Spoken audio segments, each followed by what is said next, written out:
Good morning, good evening, and everything in between. It's your favorite Disney dads here to keep you entertained from rope drop till final firework pop. It's always a good time in this kingdom, so adjust those ears and gather your snacks.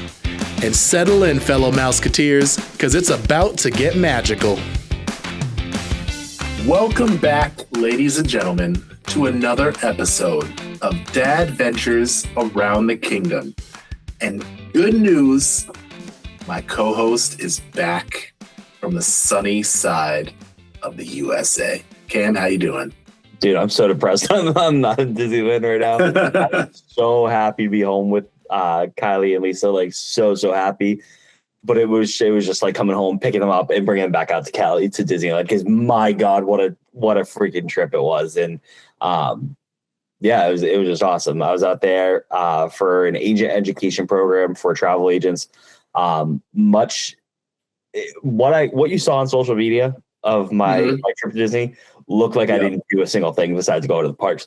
I swear to God, I was in classroom sessions. I learned a ton. I was in tours of the hotels. I was in tours of Good Neighbor hotels. I learned so much about Disneyland, the Disneyland Resort, the greater Anaheim area for like the Good Neighbor hotels.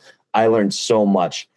But my God, the second 3 o'clock hit and they let us out for the day, I was in that freaking park till either 10 p.m. if that's what time they're open till, or for 2 times I was there till midnight. And my God, I no stone was left unturned. It was a complete, like, I'll sleep when I'm dead, I'll sleep when I'm back kind of moment. And it was like to the point that I got back Friday morning at like 5 a.m. My flight landed East Coast time. And I was kind of awake during the day, but man, I fell asleep like on the couch like 3 times. Like Saturday morning before gymnastics, I was like sitting there with Kylie and Lisa while Lisa was doing Kylie's hair before gymnastics. And next thing I knew was Lisa like shaking me like, we got to go. Like I just fell asleep on the couch because I was so tired. Go. But man, what a magical time. Disneyland is, we'll get to it. We'll get to Disneyland. Disneyland's the best though. Yeah, we're gonna dissect your trip a little bit because there's a few things that I want to ask about Disneyland. For myself, I've never been to Disneyland. I have only seen, let's see, what's been shown in, for the most part, TV shows, because every TV show except for like Boy Meets World, they all go to Disneyland. Probably because like studio and actor purposes, it's just closer. That's right. But yeah, you don't really. I've never been to Disneyland, so I'm very interested in learning more about what there is at Disneyland. And this was technically my second visit to Disneyland Resort, but it's really my first because, like I think I've said in the podcast, like I went there in 2003. California Adventure was like 2 years old. It's a completely different park. It was a stupid park when I was a kid. It's a way better park now. But I don't remember much. So like I went in like relatively blind. Like I was doing my research on certain things, but like for all intents and purposes, it was like a first visit for me, even though it technically was my second. So I learned a lot just by experiencing it. I'm excited to talk about it. All right. Well, I mean, I guess let's jump right out. One question that I want to ask you, Cam. You've been to Disney World so many times. 35, yes. When you first stepped into Disneyland, did the castle hit the same? No, the castle is a little tiny short queen. Did it hit the same? No, it didn't. That's not a good or bad thing, though. So it didn't hit different for 2 reasons. One, it's a short queen. Okay, so that was like, it was trying to like, oh man, look at this little pipsqueak. But it did hit in the sense of like it was still as magical as Cinderella Castle, but maybe even a little more magical for me, just because like you said, I've been to Disney World a bunch of times, 35 to be exact, and like that's great.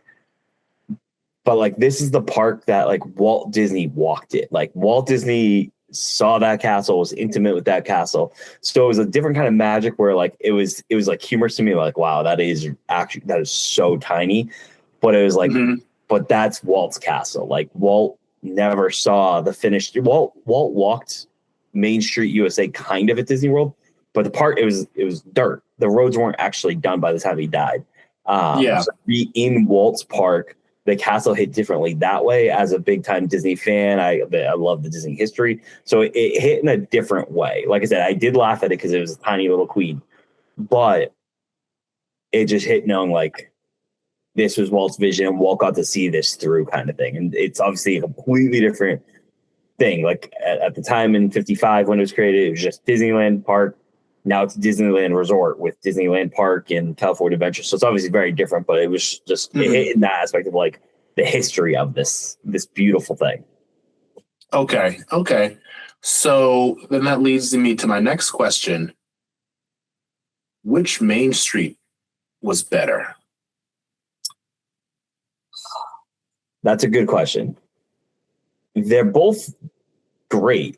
Like there's like nothing crazy different about them. I guess I'm going to go Disneyland though. Okay. For 2 reasons. Disneyland's Main Street has the firehouse, which has the light in the firehouse, which is where Walt's actual apartment was. So that's a cool little touch because like Walt didn't stay anywhere at Disney World. It also has an attraction in Main Street at Disneyland, where Disney World has the cars and stuff like that, the cars that get pulled by the horses. Disneyland's Main Street has that as well, but they also have a show there. So they have a show right when you enter Main Street on the right-hand side where like basically Tony's would be at Disney World, that restaurant. They have a theater there that it rotates 2 shows. So in the morning, it's Great Moments with Mr. Lincoln, which is a show that Walt Disney was heavily involved in, like producing, directing. So that plays from like basically park open at 8 a.m. till about 1:30 or so. And then at 2 o'clock, it switches over from 2 p.m.-ish till 8 p.m. Walt Disney's Wonderful Life, I think is what it's called. And it's the animatronic Walt. So I would say Disneyland's Main Street's better because it has that extra little thing. But I mean, walking down Main Street at Disney World, I like a lot more just because you got that castle right there. Cinderella's Castle, Sleeping Beauty Castle is very hidden because of how tiny it is, kind of thing. Does Disneyland have Casey's Corner? It does not. Where Casey's is there. It's a restaurant there, but it's not like Casey's. But right next to it is Jolly Holly Bakery, which has phenomenal food. Like not just desserts. Like it had this Berea grilled cheese sandwich that like was to die for. So it didn't have Casey's Corner exactly, but there was a restaurant there. It's like it looked like red and white. I can't think of the name of it, but right next to that was Jolly Holly Bakery, but it did not have Casey's. All right, so 1 point Disney World for Casey's Corner.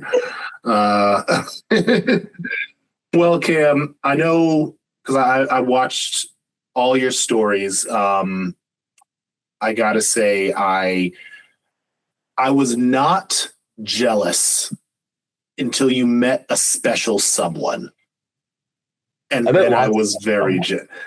Well, I think you know the special someone that I'm talking about. A very amazing voice actor that you posted on your I thought you were social media. Talking about a character. Yeah. So so that was crazy. So part of this education program thing that I mentioned was one of the things we do is we went on tours at Good Neighbor Hotels. So for people that don't know what Good Neighbor Hotels is it's non-Disney owned hotels in the surrounding area. Because when you think about it, Disney World has what, like 20 something hotels in its Disney World bubble, and everything's on property for the most part.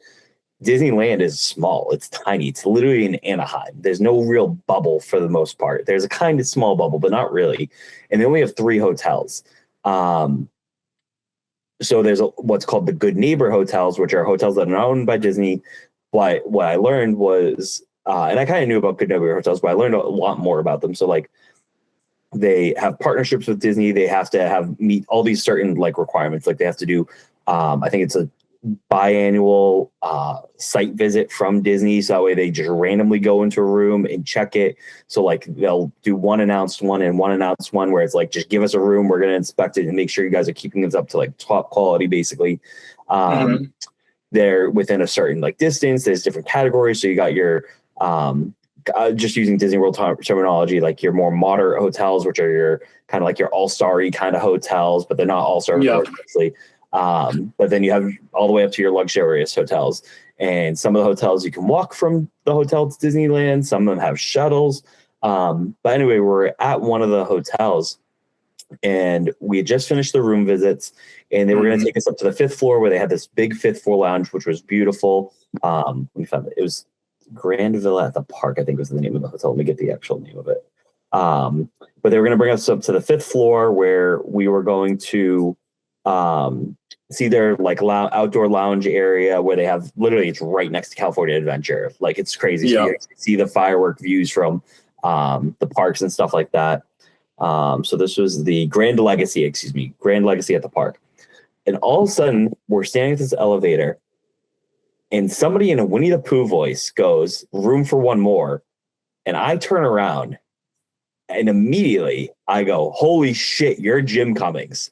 And for those that you don't know, Jim Cummings is the voice of like my childhood. He's the voice of Winnie the Pooh. He's the voice of Tigger. He's the voice of Darkwing Duck, Hondo Ohnaka from Star Wars. You name it. He's tons and tons and tons of characters, but his most famous ones, I would say, Pete as well from Goof Troop and Goofy Movie and the Mickey Mouse Clubhouse.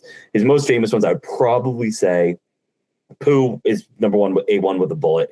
Tigger, and I would, if you were going to put 3, I know you would like Darkwing Duck. I don't think Darkwing Duck is as much with the youth anymore, so I'd probably say Pete, just because people grow up on Pete between Goof Troop, Goofy Movie, and Mickey Mouse Clubhouse. Those I think are probably his 3 most iconic ones. And he just laughs. And like the other agents I was with, a couple of them are Disney freaks where they were like, "Oh my God, like that is Jim Cummings." And then some of them were like, "Who's Jim Cummings?" So I was like, get out. Get out. Like, "I'm so sorry. Can I, like, I'm on the store. Can I please take a picture with you?" He goes, "Absolutely." So I take a selfie with them. Other people start taking selfies with them. And like I said, some of these people are like, "Who did I just take a selfie with?" I was like, you just asked this poor guy for a selfie. You don't even know who he is. But we ended up taking a big group shot. I felt so bad because there was people that already went up in the elevator to the club. So it was just lucky to draw that. Like I was next to the elevator and I just didn't go in, and Jim Cummings was there. So it was crazy. So I have a cool picture selfie with him. I have a group picture of some of the agents with them. And I was like, wow, that's crazy. I'm like explaining like why this is such a big deal for me. Like growing up, like I remember my mom waking me up at like 5:30 in the morning because she had to get ready for work. My dad had to get ready for work. We had to get ready for school. And I would eat my cereal in the morning watching the Many Adventures of Winnie the Pooh show on Disney Channel back in the day. It would be that. Yeah. It would be a Mickey Mouse cartoon, and then it'd be a second episode of Winnie the Pooh. And I loved Winnie the Pooh. I still do to this day. So having Jim Cummings, who's a freaking Disney legend, there, and some people are like, he's a voice actor. How do you know who he looks like? It's like because I'm a freak. I know Disney stuff. I know these people. Pay attention. I pay attention to this stuff. Like I listen to his podcast here and there, especially when he has a guest I really like. I'm interested in the world of like voice acting and stuff like that. So it was really cool. And then later that day, I'm getting off the freaking Winnie the Pooh ride at Disneyland in Bayou Country, and who do I see walking up, linking arm in arm with the character Winnie the Pooh is Jim Cummings again. Jim Cummings is in a Winnie the Pooh shirt, linking up with Winnie the Pooh. It's the same kind of situation where people are just going about their day. And it's me and this one other lady who are like, this is nuts. Like the voice of Winnie the Pooh walking with Winnie the Pooh. This is magical. And people like, me and this like other lady were just like, this is so funny. People don't understand what's happening right now. Like people are just walking by, not realizing what the hell is happening. Because like for them, it's like, oh, that's a VIP. It's like the voice actor of Winnie the Pooh is walking with Winnie the Pooh. This is sick. So I took a video of him doing that, and then he posted a video. Somebody like in his team must have been walking behind him. You can see me in the background with my phone and my little Mickey Mouse polo videotaping the front side of it. And I was like, this is insane. Like as cool as it was to meet him, to then see him like maybe 3 hours later in Disneyland Park, linking arms in arms with the character he like brought to life. SOB. I was like, this is insane. And like I said, it was just so funny because just like when the other agents didn't know who that guy was, people were just walking by having no idea. I was like, they don't understand how awesome this is right now. This is insanity. This is happening. So that was probably one. And again, that had nothing to do with Disneyland. That was just all luck of the draw. That Cummings was at this Good Neighbor Hotel. I happened to get off the Winnie the Pooh ride at some point because I was checking off rides, and freaking Jim Cummings is there with Winnie the Pooh. It was unbelievable, serendipitous timing for this big Winnie the Pooh and Jim Cummings fan. It was sick. It was so cool. And like some people were trying to get an autograph, and he said no to autographs. I don't care, but I think autographs personally, I think they're dumb. When I was a kid, I liked autographs. Now I want the picture. The picture means more to me than an autograph, because any Joe Schmo can buy an autograph on the thing, or anybody can scribble. Very true. I have a selfie of me and Jim Cummings, and then I have this. I'm the only person in the world with this video of Jim Cummings walking arm in arm with Winnie the Pooh at Disneyland. I was like, this is sick. Yeah, that's awesome. Now I got to try and one up you. I got to find like Alan Tudyk or Patrick Warburton. Bill Farmer's coming to Massachusetts in a couple weeks. July 11th, he'll be here. I'm not going to it because we have other stuff going on that week. But he's going to be up in Woburn, Massachusetts on July 11th, and that's the voice of Goofy for people that don't know. Ooh, yeah, I'll see what I can do. Well, Cam, so let's see. So you went down Main Street. You saw the mini castle. Yes. You met Jim Cummings. So now let's talk about the rides. Yeah. So Cam, I know Disneyland is set up a lot differently than Disney World. Doesn't have as many parks. So I believe Disneyland, there's 2 parks, right? It's Disney California Adventure and Disneyland. So they don't call it Magic Kingdom there. So the way to think of it is it's Walt Disney World, and Disneyland Resort is the name of the area for Disneyland. And then if you think of Walt Disney World branches off into 4 parks. I know there's technically the water parks, but just go with me with the 4 parks. Magic Kingdom, Epcot, Hollywood Studios, Animal Kingdom. Disneyland Resort branches off into Disneyland, which is essentially their version of Magic Kingdom, but it's called Disneyland, and then Disney California Adventure. So they have 2 parks. Okay.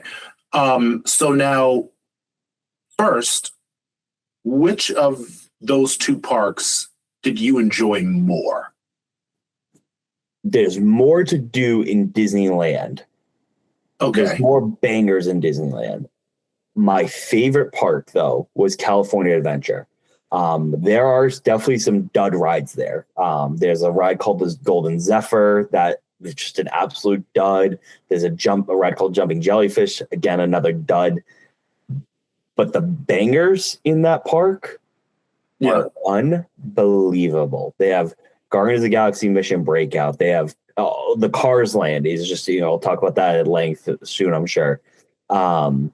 Incredicoaster is great. Hell, the Pixar Pal Around is their Ferris wheel. I'll explain. Yeah. But it's not just a Ferris wheel. There's some carts that just go around in like a normal Ferris wheel way. And then there's swinging carts, which like CV, I can't accurately describe this.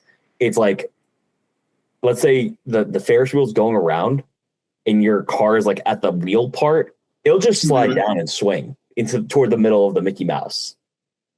Oh God, that's like a nightmare. It's insane. It's for a Ferris wheel. It's one of the coolest rides ever. So they have a swing, like there's 2 lines, a swinging side and a not swinging side. So I think like 2/3 of the cars are the swinging ones. It's called Pixar Pal Around. It's iconic. It's crazy that like a Ferris wheel became one of my favorite rides, but it's like, the Ralph meme from The Simpsons, like I'm in danger. That's what like old lads are doing. Like, this is crazy. It's so fun. But the California Adventure I liked as well. It's a vibes park, right? So like it does have some dud rides, but it has some amazing rides. And like it was really easy for me to like my last day that I was in Disneyland, like I didn't do as many rides as I thought I was going to do. Because originally I was just going to do a bunch of Disneyland park stuff. But then I found myself like, I just want to grab a beer and just walk around California Adventure. So like there was like a good hour and a half on my last day. I didn't ride a single ride, I didn't get in any lines. I just grabbed a beer and just vibed around California Adventure, like walking through Pixar Pier. I sat on a bench in Cars Land, just taking in the ambiance. Like it was so cool. Like like Epcot's kind of a vibes park, I would say, for Disney World. This is a very different kind of vibes park where there's so many different land and areas you can just chill kind of thing. Like Hollywood Studios, for example, like you could sit on a bench at Toy Story Land. You could sit on a bench at Galaxy's Edge and get some vibes there. But like, this is like everything. You could like Pixar Pier is a just beautiful vibe. You could just stare around watching the Ferris wheel, the Pixar Pal Around. You could watch people getting launched on a credit coaster. You can go to Cars Land. You got the Cars music. And every once in a while you have Lightning McQueen or Mater or Cruise just like driving down the street to do their character meet and greet spots, or you could go to Avengers Campus and just find a bench. And 1 second you got the robot Spider-Man swinging through the sky. The next moment you just have freaking Doctor Strange and the Wasp just walking by you, going to their character meet and greet spot. Like it's a vibes park to extreme. And I freaking fell in love with California Adventure, man. I love that theme park so much. Like I said, it has some dud rides, but like if you're going for vibes, food, and the banger rides, it's incredible.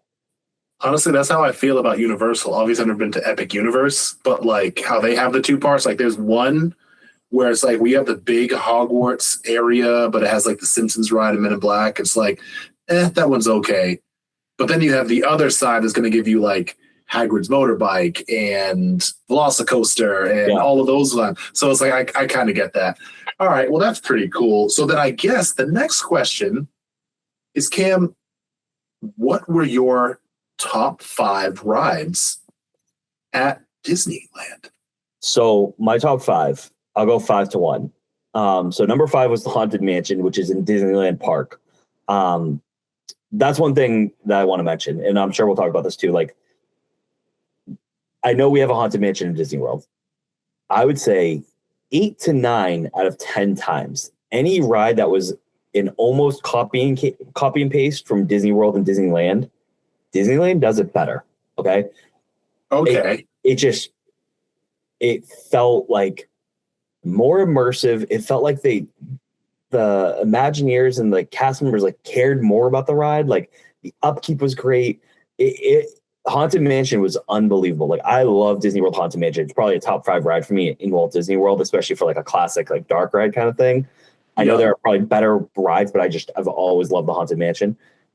It's so cool. Like the Haunted Mansion stretching room at Disney World, like it's just the ceiling going up, and it doesn't even go up that high in comparison. But then it feels like it's going high. Then when you go to Disneyland's is an actual elevator, which I knew that going into it, because basically what happens is Disneyland, because it's so small, when Walt Disney and the Imagineers, formerly WED, built it to keep like Anaheim out, because again, they're not in a bubble, they're in a city. They built a berm, which is basically just sound barrier kind of thing. So for you to get into the Haunted Mansion ride, like the facade of the mansion is in the park, but the show building is outside of the berm because they built it after Disneyland opened. So but to get there, you have to take an elevator, which is the stretching room, down so you can get into a tunnel basically under the berm and into the show building that's technically outside the limits of the park, if that makes sense. Okay. So this stretching room, because it's not just like the ceiling going up that you can't feel, you're actually going down. One, it goes down way deeper. Like it's so much taller where the ceiling is at the end of the day at Haunted Mansion. So it feels more ominous. Like this room's just stretched and I'm tiny and there's no way I can escape. Also, because you're going down, you can kind of feel you're going down. It adds to like the little, like, again, in Disney, you just kind of turn your brain off and just go with the story. Yeah. You feel like you're in the story with it. And at Disney World too, like it was like you just immediately get out of that stretching room and you're just in the freaking corral right away. This, it gives you some room to breathe before you get into the corral. And like, I don't know, everything about the ride just seemed cooler. Like everything just seemed like kept up and neat. The Hatbox Ghost was in the right spot, because I do hate that the Hatbox Ghost is before you get to Madame Leota's room, because like you're not supposed to see a ghost at the Haunted Mansion until Madame Leota conjures them up, basically. That's true. I never thought of that. So the way Disney World fixes is like, well, no, she conjures up the happy haunts. He's an unhappy haunt. Shut up, Disney World. That's some stupid imaginary. But Disneyland, like he's in the right spot, and like the graveyard scene when you're going back out of the mansion, like the trees look creepy. It just, I don't know, it just felt like things were more alive and moving, and like I could lose myself in the story a lot more. So I Haunted Mansion, like that, it's already one of my favorite attractions in the world, but Disneyland that much better. So that's my number 5. Number 4 is the Incredicoaster. I'll try to go a little bit faster with these because I'm exhausted too. But Incredicoaster, roller coaster at Disney California Adventure. It's great. It's themed. The whole theming part of it is like, it's kind of funny. So it used to be a roller coaster at Disneyland. I forget what it was called, but it's obviously still a roller coaster. But the theming of the ride is like, oh, the Incredibles are getting celebrated for saving the day, that they are at their own amusement park and they're that town's whatever not Metropolis, whatever the town is called. Made it like updated the roller coaster so it could be in honor of the Incredibles. So in this thing, like Jack goes mixing and you like go through the ride. It's not the same level of theming as like a Cosmic Rewind kind of thing. A lot of the theming is just like statues that don't move of like Jack and Mrs. Incredible, or Elastigirl and Mr. Incredible and stuff like that.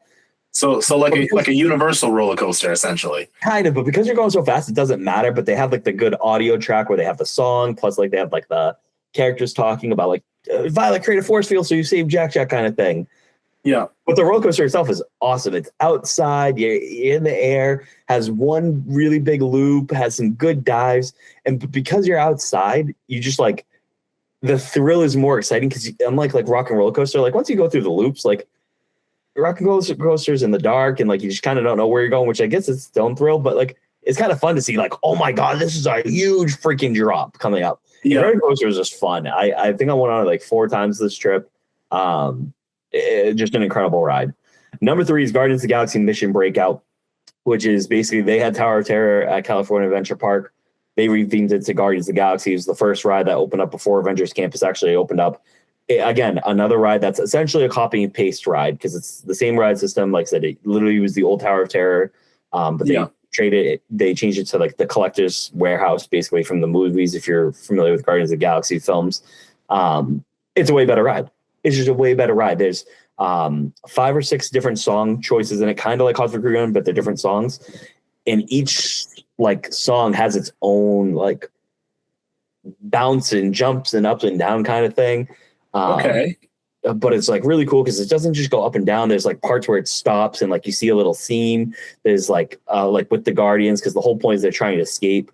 Before you get on the ride, there's a sick Rocket Raccoon animatronic. He explains this plan, like because basically the Guardians get trapped by the Collector, and you're going on this special tour to see the Guardians in person. And the whole thing is like Rocket's like, yeah, I broke out of there, and now we got to break up my friends. You guys are gonna help me because I can't get clearance because my hands are raccoon hands. You guys have human hands, so you guys can get clearance. So he's like, you got to keep your hands up to get the clearance, which is fun because you're going up and down, so you keep your hands up. But there'll be show scenes where like different things happen. There's like one point where Groot presses a button and it makes them all float. So like when you get to that scene, instead of just sitting there, your car actually like just jostles up and down, and all of a sudden, depending on the song, you either go down or you take a big leap up. It was so much fun. Like Tower of Terror is like scary because it's supposed to put you in a theme of scary. This is just like it's scary because like, you don't know what's going to happen drop wise, but like it's fun because you got the great Guardians 80s music happening. You got this bouncing. You got a fun story. It's incredible. So that's my number 3. Number 2 is Indiana Jones Adventure. Probably one of the best dark rides I've ever been on. Oh, man. Same ride track as Dinosaur, RIP, at Disney World, at Animal Kingdom. It's the same layout ride track from what I learned. But my God, it's fun. The set pieces in this is incredible. There's this one point where you're like winding through the truck. There's a name for it, but I forget what it is. The Rover.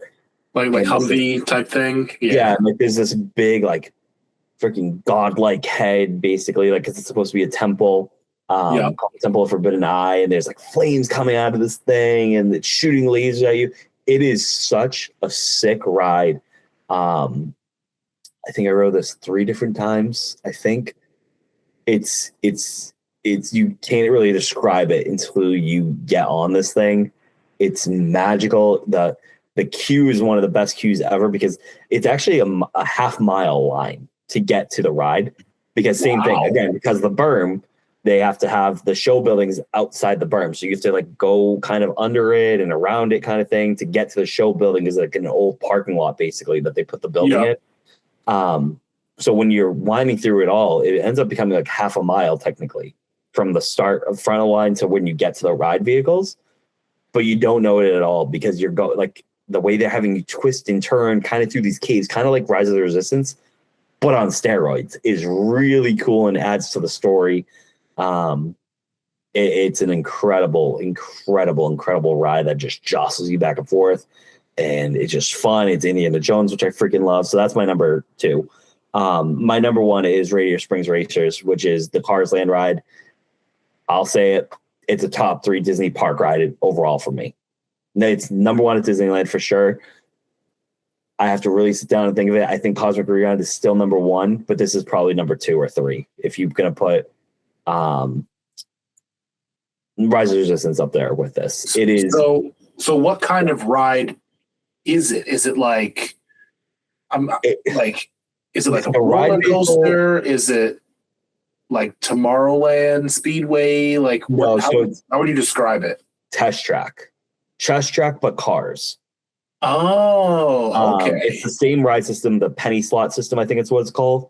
So like you go first, you start, but instead of going through all like the little tests that you do in Test Track, you start off outside and like see the beautiful water fountain in Radiator Springs, and then you go to this dark ride part where you kind of like meet the characters of Radiator Springs. Like you see Mater, you get to do the tractor chip thing kind of thing. So that's like the dark ride part. And then the whole point is like you're getting ready for this big race kind of thing, and you actually race the car next to you, which is really cool. And obviously nothing you do determines the outcome of that race. It's just random if you're going to win or lose, which I am 3-1 just for that record on Radiator Spring Racers. But it's cool because like the 2 cars will separate, and like to get ready for the race, one car will go to Luigi's to get new tires, the other one will go to Ramon's to get like a quote unquote paint job. And then they meet up again, and Doc Hudson is there explaining like, oh, I'm going to be your crew chief, blah, blah, blah. And they do the 3, 2, 1, and then you race. And that's the part that's just like Test Track when you're going outside and racing kind of thing. But Test Track, you're by yourself. This is you're side by side with another car. And it's just the atmosphere and the camaraderie is really fun because like you line up next to this car at the start line, and both cars, like immediately, I didn't realize the first time that it's like gets this intense. Everyone starts looking at the other car, like, we're going to kick your ass, basically. Like, all this stuff. Like, you actually trash talk the other car, and that's, like, acceptable. Even though you have no bearing on the outcome of this race, even though I am 3-1, so you're welcome. But it's cool, man. Like, during the day, it's great. I did a night ride on this, and you're just racing 63, 64 miles per hour outside, bank turns, all this other stuff. It is so much fun. And, again, you're in the Cars world, which I love Cars. I love the franchise, even though one of the movies is one of the worst movies ever created. I love the franchise, especially that first movie. They didn't have Ramirez there? The Cruz isn't on the ride, but you can meet Cruz Ramirez if you want. Okay. But it's incredible, dude. It is an incredible land, the best land in all of Disney. Like, I don't care, world, land, whatever, like Galaxy's Edge, Fantasyland, Tomorrowland, Africa, Asia, World Showcase. It doesn't matter. It's Cars Land is that guy. It is freaking incredible. And no picture, no video, nothing does it justice. At night, they play the song Shaboom from the movie when all the lights come on. So people are just standing there at dusk waiting for the song Shaboom to come on. And during the song, like they're turning on the lights in Radiator Springs. So I have this sick video of like the lights slowly turning on down the street, and like almost could have cried. I was like, this is straight out of the movie. It's so freaking exciting and cool. And it's just, what a feel. They have 2 other rides at Cars Land too. They have the Mater's Junkyard Jamboree, which is very similar for Disney World folks, of alien swirling saucers, like kind of whips you around. And then they have this one called Luigi's something, where basically like you just sit in a car and the car is on like a trackless ride vehicle system, and it dances, like does line dances with the other cars. It's cute. But like Radiator Springs Racers, that ride is incredible. Immediately got off the ride and immediately bought merch because I loved it that much. They actually sell like, you can get like cars, die-cast cars, like at like Target and stuff like that. Yeah. They have die-casts of the Radiator Spring Racers cars, which is cool. So I bought one because the first car I was on was a green one. So I bought a mini die-cast of the green one that I rode my first ride in, basically, to signify like, oh, my first ever car color. I got the green, like, because they're different color cars. I got the green car, bought that one because I just love that ride. I bought a Cars Land shirt. I love Cars Land, dude. It is awesome. It is so, so awesome. That's awesome. That is awesome. Well, Cam, I think it's time that we move on to one of my favorite areas. We've talked about Main Street, the castle, and we've covered some rides. I want to get down to the food. Yeah. Cam, what, in your opinion, what are the 3 must-have foods at Disneyland? All right, I'll go 3, 2, 1. 3 is a Disneyland churro. I made a video about this. I got like 2,000 views on this video. I was pretty proud of it. Of me eating my first Disneyland churro. And everyone tells you, Cam, the churro, you got to try it. It's like, it's a fucking churro. Like, I can get these at any Mexican restaurant. I can get them in Disney World. No, you cannot get them like the Disneyland. They are incredible. They're soft and crunchy at the same time. They literally, at Disney World, they're just like in the case. You say churro, they give you one. These churros, they put through like the little, like I don't know what it is, like an oven, basically. It does like a roller kind of thing. They like a hot dog roller type of thing? Kind of, but like, no, like more like a pizza one where like if you go to like at work, we have like pizza at the cafeteria at UMass Boston. Where like on the tray. Like a conveyor belt, basically. Kind of like a bagel, like one, like if you're like an industrial bagel maker where it just rolls it through. The churro gets rolled through that, comes out, that lady or person, whatever, takes it, throws that in a big thing of sugar, puts the sugar right on top of it, and hands you the thing. So it's as fresh can be, basically. And this thing just hits so much. And like in the video, it even says like, all right, I don't know how to describe it, but I get it. Like all you people saying like, try Disneyland churro. And I've been like, it's a fucking churro. I'm not going to spend money on a churro. But so many people told me about it. I'm like, oh, I try it. I bought 5 churros during that trip, Stevie. I'm not proud of it, but my God. Pants fit tighter on the way home. A little bit, yeah. Next one is churro toffee. This I got on Main Street at the Candy Palace, and they had it in some other places too. Like I think I got it in another square of it somewhere in California Adventure too, where they had their candy shop. But this is a toffee that has like some sort of like churro-y kind of topping. Like it tastes like a churro with toffee. I think I brought 2 of these back, and they're phenomenal. I already went through them. They're phenomenal. Shout out one of my fellow travel agents, Taylor, who recommended this to me. She works for Memory Vacations as well. And she was like, Cam, like, text me when you do this. I took one bite of that thing. I didn't even finish it. I messaged her. I was like, yeah, you're right. This is unbelievable kind of thing. It was so good. And my number 1, I'm going to get the name of it, is a quesadilla taco from Cocina Cucamonga Mexican Grill, which is in the San Francisco area of California Adventure. This was 2 tacos, had like the cheesy kind of crust on the outside of it. Yeah. And these birria tacos were so freaking tender. It came with some sort of dipping sauce. I forget what it was called, but kumole, I don't know what it's called. I could have had 20 of these tacos. It was so good. And that's one thing that was different from Disney World than Disneyland is like Disney World, I'm so used to like food for the most part. Obviously there's exceptions, but for the most part, when you're going to counter service, you're getting chicken nuggets, burger, pizza. Yeah, you can get tacos and stuff like that too. I feel like the counter services at Disney World are so freaking specialized that you can get so much more than just your chicken tenders and burgers and stuff like that. I just had some truly amazing meals, and they were counter service. I did go to one sit-down restaurant, which is Wine Country Trattoria, I think is how I pronounce it, which was like Disney paid for us to go there. I would have just rather just done counter services because I could eat the meal in 15, 20 minutes.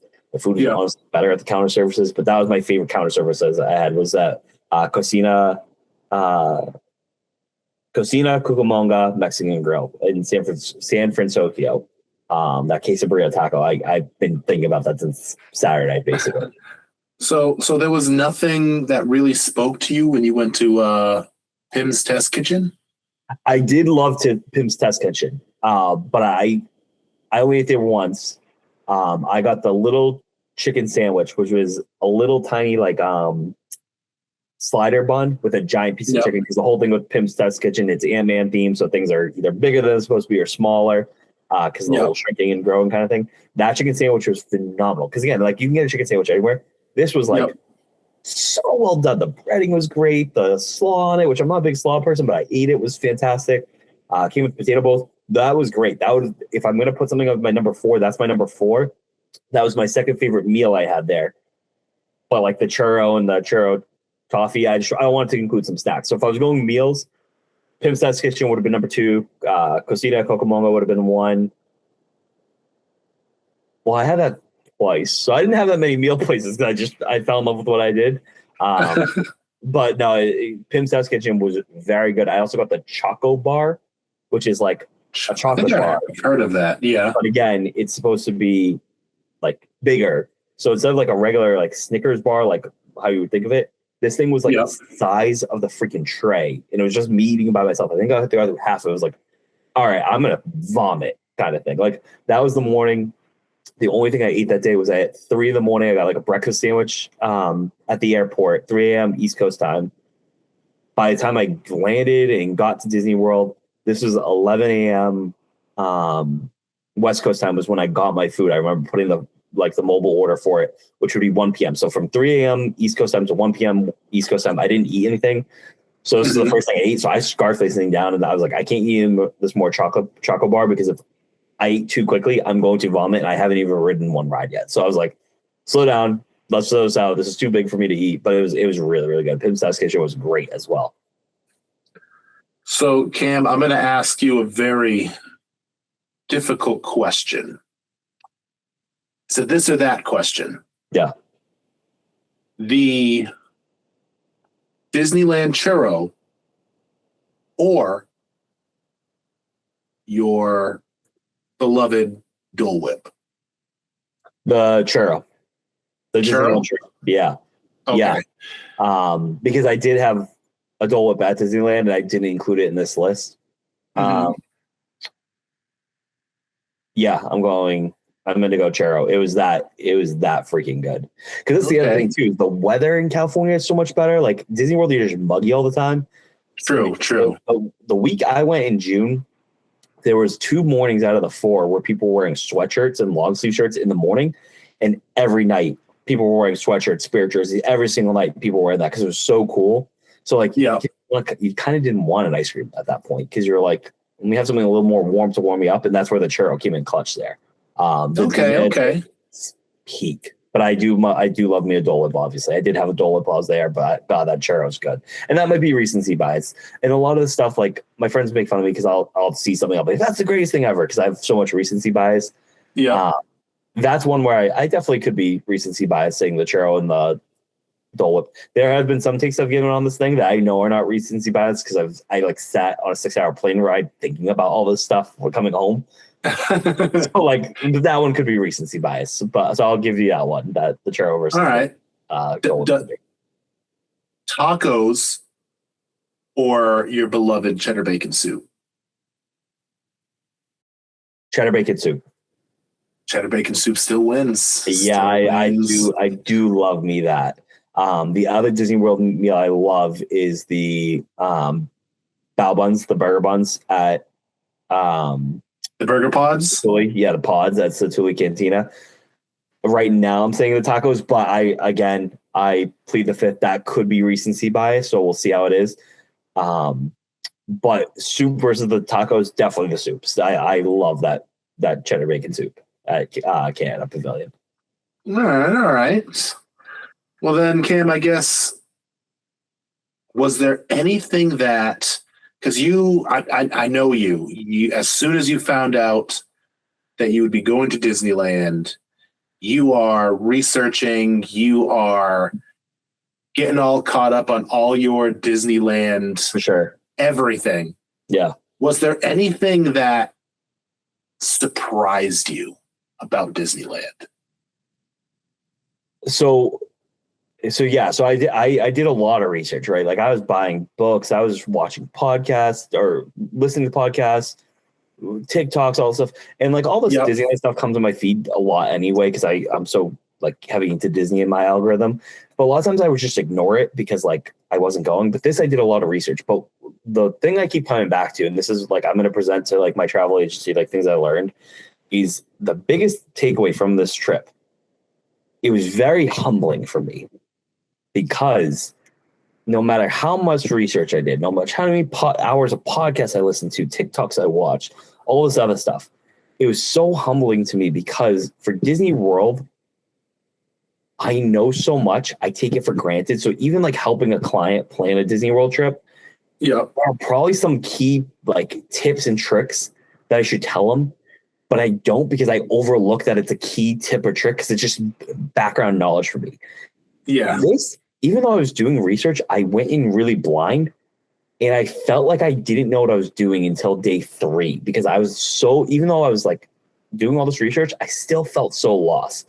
So it was really humbling because it like put me for the first time as a travel agent, put me in the mindset of like, what the hell is it like to travel to a Disney park when even no matter how much personal research you do, you have no freaking clue.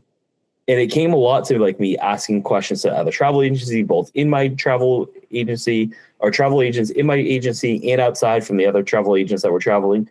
Like, what do you do about this? What do you do about that? And getting information from them, just like my clients would get from me. Yeah. Because there's things I didn't know. Like I tried rope dropping Peter Pan because Peter Pan doesn't have a lightning lane. And we had to be at breakfast between 8:15 and 9. Because they were like, you can skip breakfast as long as you're about like 8:45 in case we start early, you're good. So I took that as like, I'm going to go rope drop at 8 a.m. In my head, I was like, I'm going to go rope drop Peter Pan because there's no lightning lane. I'm going to do that and then go to breakfast. I walked right by the freaking Peter Pan ride because in my head, it was hubris being like, I know this. Peter Pan, you go through Fantasyland, it's back and to the left. So I was like, okay, but I'm going to go under the castle, back to the left. No, Peter Pan in Disneyland is you go to the castle. It's a store, and then Peter Pan is right there on your right hand side. I just walked by it. So instead of walking, even though I got there at 7 a.m., got into the park at 7:15, rope dropped when at 8 a.m., I still had to wait 20 minutes in the line because I was an idiot and was hubris and like, again, it humbled me. I didn't know what I was doing. I just expected I knew what I was doing, and I didn't. I walked right past the stupid line.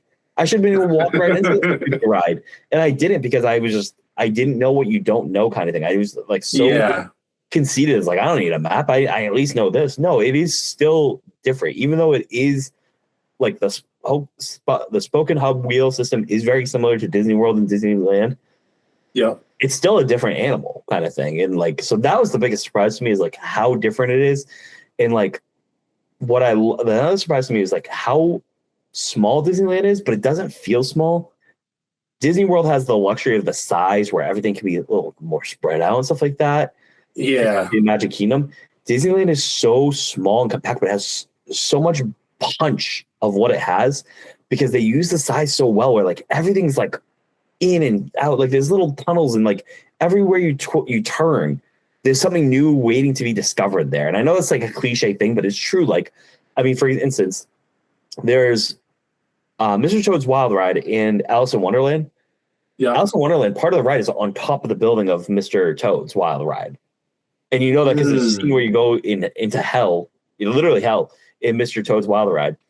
And if you're in Alice, you know when you're above that room because it gets hot because they actually put heat into that room in Mr. Toad's Wild Ride. It just utilizes the space so crazily. And like I said, there's little twists and turns and there's all this stuff. So that was like, I know it's long-winded, but like that was what was most surprising. And then for me, like it was like I said, it was so humbling and so good for me. It was like a smack in the face. Is whether I'm planning a Disneyland trip for somebody, I don't know if I'm going to be, because most of my clients are going to be East Coast because I live in Massachusetts.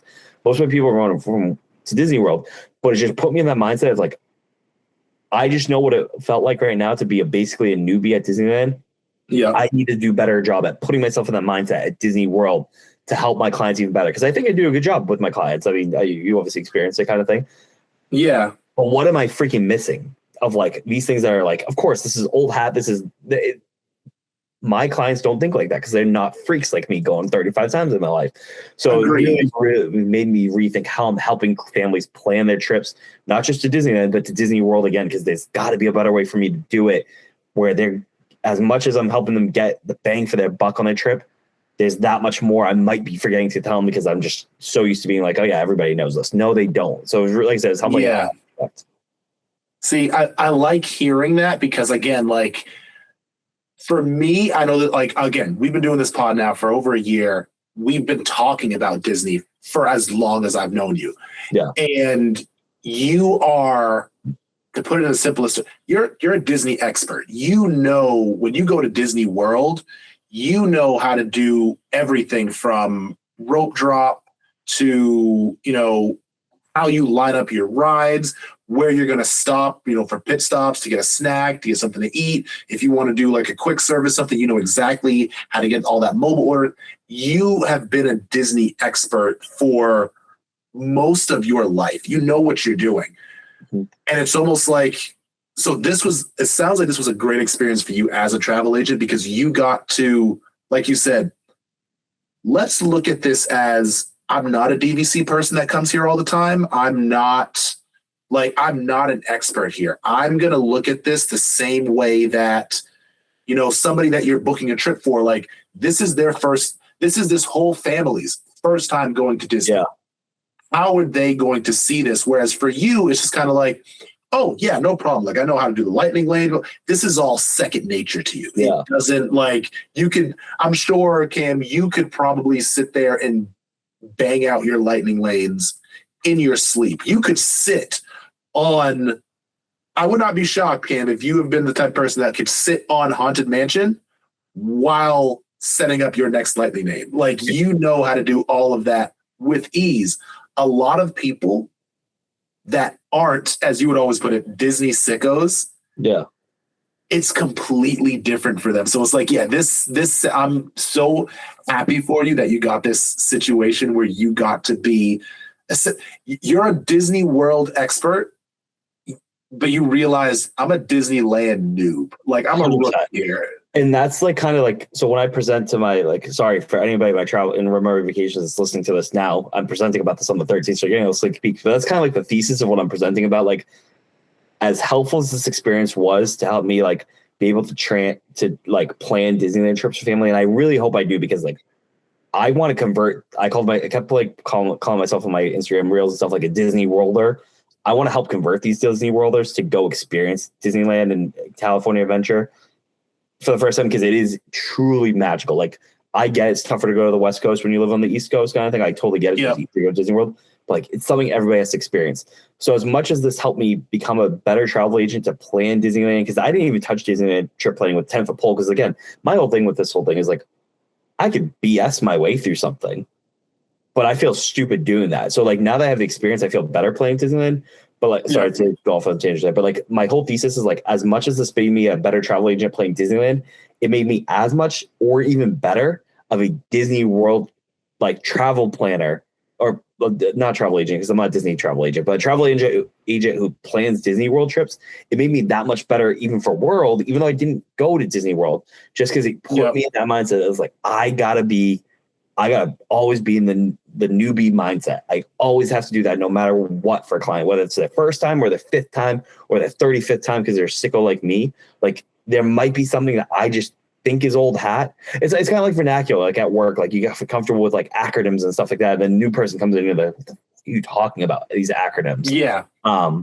Like Steve, I could tell you like, oh, I'm going to WDW, I'm going to MK, I'm going to go get LL for Lightning Lane. I can tell you all these acronyms and you might get it, but a new person doesn't. So like I said, as much as it made me a better travel agent for Disneyland, it made me as much or even better travel agent for Disney World, because now I'm really, really going to be able to put myself in my client's shoes, even though it was an unbelievable experience. Like I learned something. People thought it was all fun and games. It was a ton of fun games, but it was also a huge learning experience. And like, people are like people at work are making fun of me. Like, I saw you were on rides the whole time and trying food. I was like, but that's part of it. Like that experience is learning. You know what I mean? Like it's field research. Yeah, no, it really like, and that sounds funny, but like it legitimately is like, I know how to stack lightning lanes right now on Disneyland, because Disneyland's lightning lane system is completely different from Disney World's. Like, I know how to do this, that. I know how to navigate these parks now. If a client did ask me like, how do I get from here to there? It would take me a lot longer to figure out, like map it out. But at Disney World, if you told me where's a bathroom next to this place, I'd be like,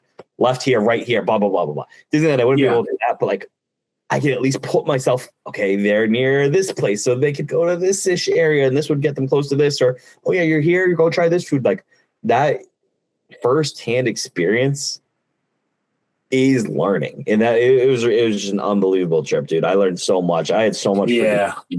I'm so happy to be home with my family, and I'm just like, I cannot freaking wait to bring them out to the West Coast to try this. I can't wait to go with you. Like the goal, hopefully, is we're going to go for the 75th anniversary, because I was there for the tail end of the 70th, which was magical. I got my 70th anniversary hat that was 30% off because the celebration ends in August. I got my Disneyland 70th anniversary key. So I'm excited to go there for the 75th with Lisa, Kylie, and our new baby. And hopefully the Jenkins family joins us. And hopefully my parents join us too, because my parents haven't been there since 2003 either. And I want my dad to experience it again. Be like, oh yeah, and you'll have time to to study up, because you're a Disney Worlder, but you are not a Disneylander. And it's funny because like a lot of time, like we both listen to the same podcast for your amusement. I would skip those Disneyland episodes a lot because like it was like, one, it doesn't apply to me, but two is like it's kind of a jealousy thing. Like I'm never gonna go experience this again. But now that I've been on these rides now, like, oh yeah, I'm going back to the For Your Amusement episode about Mater's Junkyard Jamboree, like because like I've been on that now. I know what the hell they're talking about. Yep.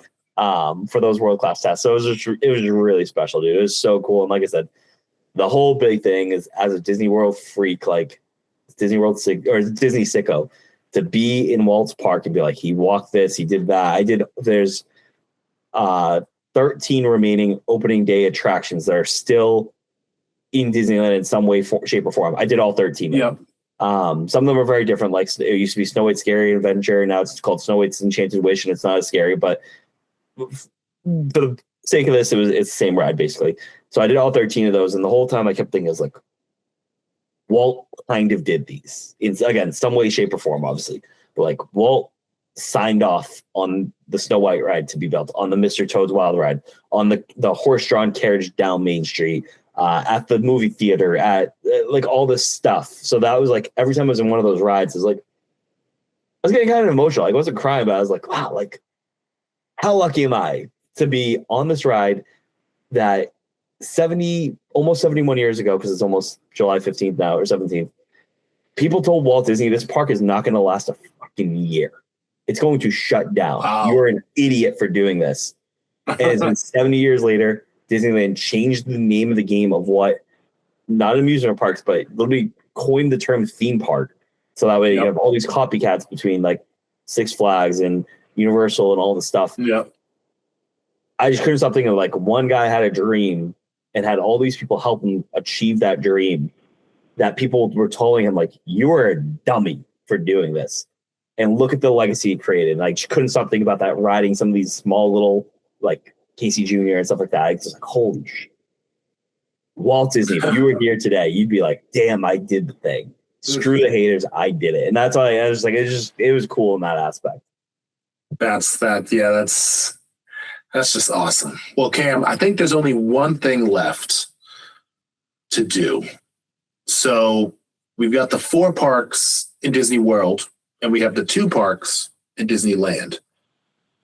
How would you rank the Disney parks as far as America goes? Because I know neither one of us has been to Disneyland Paris or Shanghai or Dubai. Dubai, nobody's been yet, but Tokyo, Shanghai, Paris. Yeah. We haven't been to the international ones. So how would you rank the 6 that are in the U.S.? I want to say I do not think this is recency bias. Again, this is one of the main things I was thinking about on my 4, 5, 6 hour whatever flight home. Number 1, California Adventure Park. I love it. Like I said, I know it has its studs, but Cars Land, Avengers Campus, Pixar Pier carry that park, and it's such a vibe park. That's number 1. Number 2 is Disneyland Park. Number 3 is Hollywood Studios. 4 is Epcot. 5 is the Magic Kingdom, and 6 is Animal Kingdom. There is a very real chance Animal Kingdom, once Tropics of America is done, bumps up Magic Kingdom. I love Magic Kingdom until I went to Disneyland, because Disneyland has so much more love and care for the rides, especially the ones that are duplicates on both coasts. Yeah. Almost the only ride that Disney World does better than Disneyland, in my opinion, is at Disneyland, it's called Astro Blaster. At Disney World, it's Buzz Lightyear Space Ranger Spin. Even before the updates, the old Space Ranger Spin was miles, leaps and bounds better than Astro Blaster at Disneyland. Everything else at Disneyland is better at Magic Kingdom. And that really hurt Magic Kingdom's ranking, because I was like, it's going to affect me. Like when I go to Magic Kingdom, I'll be like, but it could be this. And that's even without, like, everybody always says the Disneyland Pirates is better than Disney World. That's closed until like June 28th or something like that. So I didn't even get to do that. So that's like the one ride I really wanted to do that I didn't get to Disneyland. But like everything else, like I think that's like what it comes down to, right? Like I put the 2 Disneyland parks ahead of everything else, because the parts of things that I love at the other parks, like I always said, Hollywood Studios is my favorite park because I love Toy Story Land and I love Galaxy's Edge. Well, Disneyland Park has Galaxy's Edge, plus a crap ton of things I love in Magic Kingdom. So because of that, Disneyland has to go above Hollywood Studios. If that's my favorite park, you know what I mean? Like mathematically, in Magic Kingdom probably would have been my favorite park underneath Hollywood Studios, But because I know how more magical Magic Kingdom could be, it took a hit in my rankings. And like I said, once Tropics of America done, I could see how Animal Kingdom jumping that to Magic Kingdom being my least favorite park. Epcot has a. Sorry, go ahead. No, I was going to say, I mean, they don't have Drinking Around the World, and they don't have Cosmic Rewind. So that's the Cosmic Rewind they don't have, and they don't have Drinking Around the World. But again, I don't go to California Adventure. You can drink wherever you want there, kind of thing. You know what I mean? Like it was like I was walking around with a beer and I was fine. I'm also not that big of a drinker, so like that doesn't really do it for me. Cosmic Rewind was the only thing about Disney World that I missed. That and Kilimanjaro safaris, and even that I was just like, I'm okay. I don't need to see a safari. I can just go to the Franklin Park Zoo. But like I said, the things I love about Disney World in the various parts, Disneyland just has it. You know what I mean? Like I love Tower of Terror. California Adventure has a better version of Tower of Terror with Mission Breakout. And again, that might be the theming because I freaking love Marvel and I love Guardians more. I have more of a connection to that than I do. The hell is Tower of Terror based off of? Oh my God. Twilight Zone? Twilight Zone. Thank you. Sorry. Twilight Zone. But I legitimately think it's a better ride. I love Test Track. Cars is a better version of Test Track in my opinion. You know what I mean? Like it has these things. Like I love even Midway Mania. California Adventure has Midway Mania, the Toy Story shooter thing. So like, who has the better Space Mountain? Disneyland. Disneyland is sick. Disneyland, the Space Mountain. Real quick, the three things that Disneyland does better than Disney World, right? That are copying paste. Small World is magical. Small World, I hate Small World at Disney World. My daughter loves it. My wife loves it. I was almost in tears at Disneyland. It's so much better, well kept. It's bright. It's colorful. The animatronics are better. They have Disney IP sprinkled in there. The whole time I was like, "Is this the same ride? Like, why don't we have this in Disney World?" Really, like it's that much. Like Disney World is dark and dingy. Like everything is bright and colorful. So Small World is better. Haunted Mansion is better. I already said that. Space Mountain is 1,000,000,000,000 times better. Space Mountain has it's less janky. It's a way smoother ride, so it's kind of like that smooth going through space. Like Disney World Space Mountain is just completely dark, which is kind of cool for like a thrill aspect. Disney World actually has like these projected stars around it. It has a really cool launch sequence where like instead of just going up a track and you're in a roller coaster, it makes you feel like you're in a rocket that just like kind of went hyperspace into the moon. It has onboard music audio that adds to the experience. It's leaps and bounds way better than Magic Kingdom Space Mountain. Like 1,000,000,000,000 times better. And the whole time I'm like, this couldn't take that much to fix at Disney World. This has got to be, you can easily get new carts and put in ride speakers. You can easily throw up freaking stars on the canopy of, like, you can make this as good as this ride. Yeah. Even if it's janky, even if you don't want to change the track and have it be that janky thing. Like the first time I rode it, I was like, what is Disney World doing? Why is this our space? Why is our Space Mountain that? And this is incredible. So like I said, different things like that. Like Disneyland has a Galaxy's Edge. It has, which I love. It has Space Mountain, which I loved at Disney World until I rode this one. It has the Haunted Mansion. It has Tiana's. It has all that stuff. And then California Adventure has a better version of Tiana's. It has Cars Land, which, like I said, is my favorite land. Avengers Campus has a little bit left to be desired. It was cool. They are getting 2 new rides, one of them being an e-ticket attraction in the next, 5-6 years probably, which is going to be the Avengers Infinity Defense. Hopefully it's less than that. I would assume they would have it for the 75th anniversary. Hopefully they would have it for that. Once that ride gets in there, Avengers Campus is going to be another better area. Like right now it just has the Web Slingers. It's a fine ride. I liked it a lot, but nothing crazy to write home about. And like they had Mission Breakout, but like once you get those 2 new rides in Avengers Campus, another game changer as far as theme parks lands are concerned.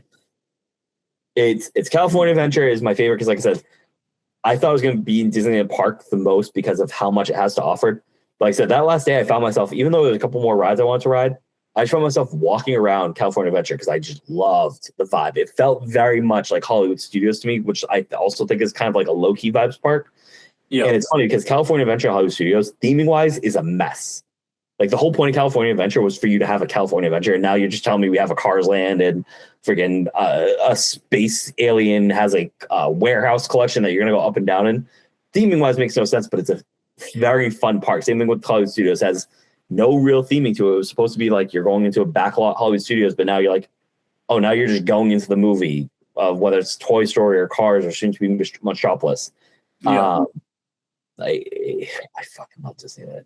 Now, if you're asking me Disneyland or Disney World, I am picking Disney World still because it's more of a week-long trip. By my 4th day at Disneyland, I wasn't done, but I was okay going home. I was like, I did everything I need to do. Disney World, I feel like I'm always missing something. And Disney World has the biggest benefit, has the space to have the Disney bubble, where like there were times I was like on Mission Breakout in California Adventure, and you're on the top of the thing. You just see the city of Anaheim. You know what I mean? Yeah. You don't see that Disney World. It kind of takes you out of it a little bit. We're like, oh, there's somebody going to work right now. Whereas Disney World, you don't see thing.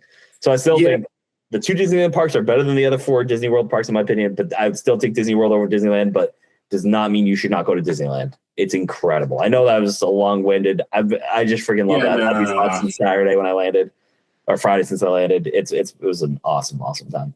No, because I was actually going to ask you that, because I know like every time I go to Disney World, it's usually 6-7 days, no question.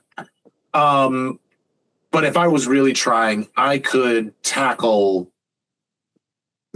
all of Disney World that I want to do in, I'd say 3, maybe 4 days.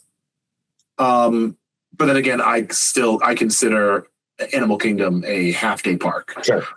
So yeah, about 3.5 days. I could do all that. I could bang out Animal Kingdom and even throw in Disney Springs, and I can get the whole park done in 4 days, which gives me 3 extra days to do my park hopping, anything that I might have missed or want to go back and do again. Yeah. Disneyland, how long would you say?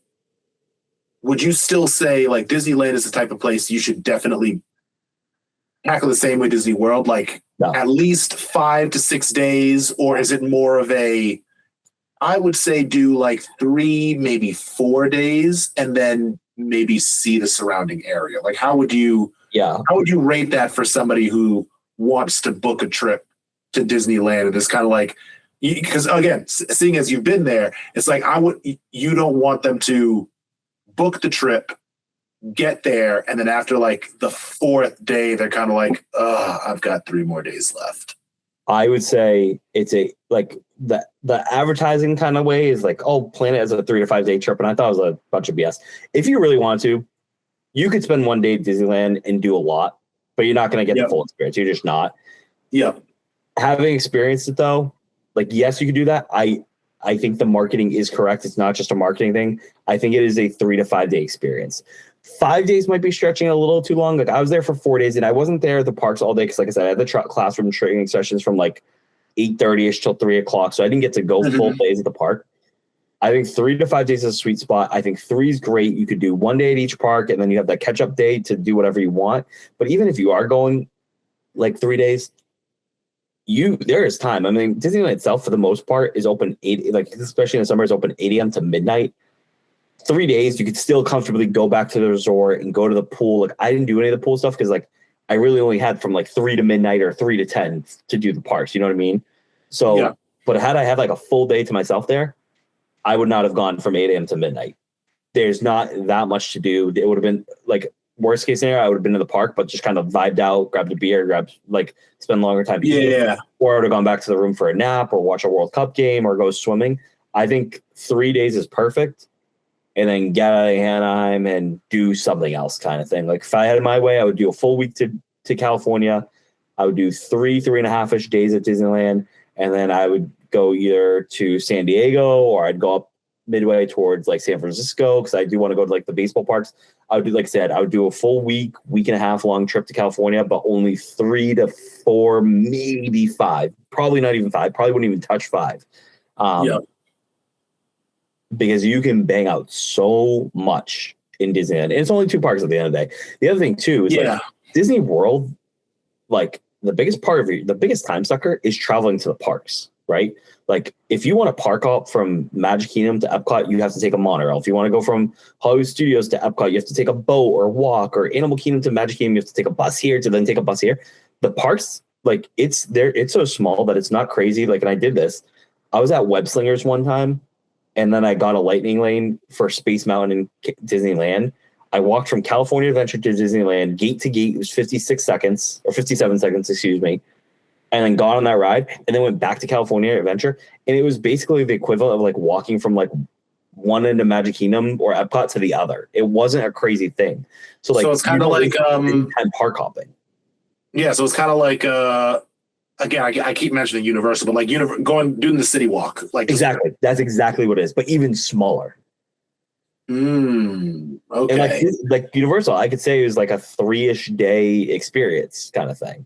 You do one park at each day, maybe 4 if you want to have that extra day. So you have an Epic day, 2 Universal / Island Adventure days, and maybe you get that 4th day to do a little bit extra in Universal and Island Adventure kind of thing. Anything you want to redo.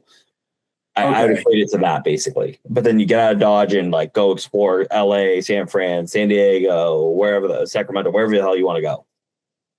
Okay, because another thing I was going to ask is, because I know you did the tours of the different, like the neighbor hotels, etc.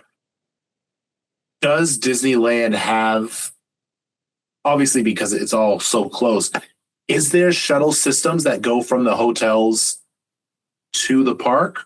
Or is it kind of like you gotta kind of do it yourself? Or, because again, I think you had told me before, like I think there's only like 2 like Disney resort hotels type spaces there. Are those like within walking distance? Like are we talking like a boardwalk to Epcot type of situation? Or do I need to like really move? So the Disneyland resorts, there's 3 of them. There's the Disneyland Hotel, there's the Grand Californian Hotel, and then there's a Pixar Place Hotel. Yeah. The Disneyland Hotel in California, Grand California Hotel, very close. So the Disneyland Hotel, there's an entrance that brings you to downtown Disney. And if you walk across downtown Disney, which is way smaller than Disney Springs, so I don't want you to think it's like a Disney Spring size. That's probably more of the equivalent of walking from like the boardwalk to an Epcot. Yeah. Then you have Grand California that has an entrance literally into California Adventure. So I'm not saying like the walk from boardwalk to Epcot, gone. It's literally you walk out of your hotel and you're right next to the Grizzly Peak in halfway into California Adventure. Like it's in there. And then to get to Disneyland Park, it's like if you're going the whole way distance of downtown Disney from the Disneyland Hotel to like the Promenade, Esplanade, which is where like the 2 parks are, it's probably halfway into Disney Spring, downtown Disney. So you enter halfway into Disney, downtown Disney, and then you walk the other half, which is again less than a walk from boardwalk to Epcot, basically. Pixar Place is a little bit farther. It's within walking distance though. So it's across the street from the Grand California. So you're actually like on a legit street that you have to press a button, go on a crosswalk where people are just going to work. You cross that pathway and then get into Disneyland, downtown Disney, and then you get to the parks from there. So it's a farther walk, but they are, for the most part, yes, they're absolutely walkable to the parks. The Good Neighbor hotels, depends. Some of them are walkable. Like one of the hotels was like a 9-minute walk. One of them, they told us it was a 15-minute walk. I pulled up my phone and Google mapped it. It's at 26 minutes. Some of them have shuttles. Some of them don't. Some of them you do have to Uber or do a ride share, whatever it may be, to the resort. So it really depends on the resort. But the Disneyland resorts are absolutely walkable. Now, the biggest difference I would say is like Disney World, I think you're crazy if you stay off property. I absolutely crazy. Agreed. Personally, I'm a little bougie where I personally would want to stay at a Disneyland hotel, whether it's Disneyland Hotel, Pixar Place, or Grand Californian, because I'm bougie like that. The price point, though, of one of those hotels compared to one of the Good Neighbors, that some of the Good Neighbors are closer than like Pixar Place. Like it's a smaller walk, like literally just across the street and you're there. So the price point there, and because there really isn't a Disneyland bubble the way there is a Disney World bubble, I personally don't know if I'd do a Good Neighbor hotel unless like we were really trying to save money. Yeah. But I will happily promote Disney Good Neighbor hotels. And just I'm also different too, right? Where I have the DVC, so I'm probably going to next time we go, we're probably gonna stay at Grand Californian or the Disneyland hotel because they have the villas there. Yeah. But like I am not gonna poo anyone's thing saying I'm gonna stay at a Good Neighbor resort. I will happily encourage that because they are some of the hotels were fan freaking tastic and they're so close. And because you don't have that bubble, being in the Disneyland resort hotel isn't that much different anyway. You know what I mean? Yeah. Whereas like Disney World, if you tell me you want to stay off property, I'm like, okay, that's fine. But like, you're nuts. I do truly think you're nuts if you stay off property at Disney World. Agreed. Their own, but Disneyland, I will happily promote that and help you get whatever hotel you want. That's a good neighbor hotel. So out of the three Disney hotels, what would you say was your favorite? So I stayed at the Grand Californian. I wish which I loved. That's the best one because it literally has that entrance into California Adventure. That's the best one in my opinion. That being said, it's very bougie. It's not themed like Grand Floridian. It's more themed to Wilderness Lodge, which I do love the Wilderness Lodge. And it has the Disney touches. It has great theming for sure. But like I think I've said in this podcast, I want to be smacked in the face with Disney when I get to a hotel. So for me, I wish I stayed at Pixar Place, even though it was the farthest one away. The hotel, like I got to tour a couple of rooms. I got to go in the lobby. It's just a full-on Pixar vibe. And I love that. Yeah. Like we got off this tour at 3 and Bing Bong was just hanging out in the lobby taking pictures. So I took a picture with Bing Bong in front of like the big Luxo Junior lamp. Like I personally would have wanted, if I was to pick the 3, I would have wanted to stay there for the vibes and the theming because of it. But really Grand California is the best one because it literally has that entrance right into freaking California Adventure Park, which is great. And it's super close to it has its own entrance to downtown Disney, which is then like a couple minute walk to the Esplanade, which is where there's a big like tower that looks like the castle, and on one end is Disneyland Park, the other end is California Adventure. Like I said, from gate to gate, I timed it out, it was 57 seconds for me to walk across the Esplanade to tap into the next park. So but like I said, I will not poo-poo anyone that wants to stay at a good neighbor hotel. I will happily encourage that. Whereas if Disney World, I think you're nuts if you stay off property. But I get some people to do it for sure. Yeah, true. Yeah, like I mean, if I'm staying at Disney, like give me the Riviera, give me like one of those nicer places. But now if you tell me, yeah, we're staying at like the Hyatt, I'm gonna be like, what are we doing? At Disneyland, that's like, hell yeah, do it. Do a Marriott, do a Residence Inn. Like, yes, absolutely. But yeah, Stevie, this was a great half-hour episode, just like I planned it. Obviously, you got me talking about Disneyland and clean 35-minute episode for the most today. Yes, don't look at the little slider at the bottom of your screen that shows how long you've been talking for. But seriously, like if anybody wants to plan Disneyland, like let me know. I'd love to plan it. And like I said, I know the likelihood of me planning a lot of Disneyland trips is probably not that high because most of my clients are East Coast based. So I'm assuming most of them are going to want to do Disney World. But I do think one of the best things about this trip is as much as I learned about Disneyland, it made me that much better of a travel advisor for Disney World because I was able to finally, for the first time in a long, long time, put myself in a newbie shoe. Yep. Where it was the most humbling experience ever. And I think it's going to make me that much better of a travel advisor. So I'm ready to plan your trip. I'm ready to plan my own trip. Hopefully November of 2027 is my next time at a Disney park. That was the easy thing about leaving Disney World was knowing, hey, next month you're going to Disneyland. But leaving Disneyland was a little tough because, like, hey, you're not going back till November 2027, most likely when I go to Disney World with my family with the new babe. So we'll get there eventually, but it's been fun. Well, go to Disneyland. If you're at Disney World and you're poo-pooing Disneyland, go to freaking Disneyland. I promise you're going to have the greatest freaking time ever. And Disney World's always still going to be there. I will always love my Disney World. My God, Disneyland was a very, very special place. Yeah, I can't wait to get out there eventually. It is definitely on the list. But let us sign off for tonight. Cam, we are happy to have you back. We're happy you learned so much at Disneyland. And to everybody listening, again, as Cam said, if you're thinking about going to Disneyland, hit up Cam. He, as you can tell, he absolutely hated it. It was not as good as Disney World, but he will still book the trip for you, even though it pains him inside. Yeah, only pain is I'm not going with you. That's it. It is Disney World, Disneyland, coast to coast, kingdom to kingdom. They're all magical, but man, Disneyland has a little special place in my heart right now. Absence makes the heart grow fonder, or whatever the hell they say, though. So see you in 4 years, Disneyland. Well, guys, thank you all for listening with us. Thank you for hearing all of the great things about Disneyland. So we are signing off.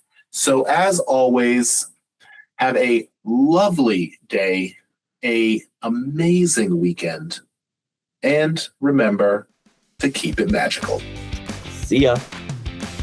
Thanks for listening to this week's episode of Dadventures Around the Kingdom. You can listen to the pod on Spotify, Apple Podcasts, and YouTube. You You can also find us on our Instagram at Dadventures Around the Kingdom. If you have any ideas for future episode topics you'd like to hear, be sure to DM us on Instagram or email us at datkpod@gmail.com. Again, that's datkpod@gmail.com. If you want to follow our host Stevie on Instagram, you can do that at StevieJenko. And if you want to follow me on Instagram, you can also do that by following at Magical Vacays by Cam. That's my travel agency page if you're interested in booking Walt Disney World or Disneyland vacation at no additional cost to you. Feel free to DM me on there so we can definitely talk and I can get you a free, no obligation quote. Again, thanks for listening to Dadventures Around the Kingdom. We'll see you next week. Bye-bye.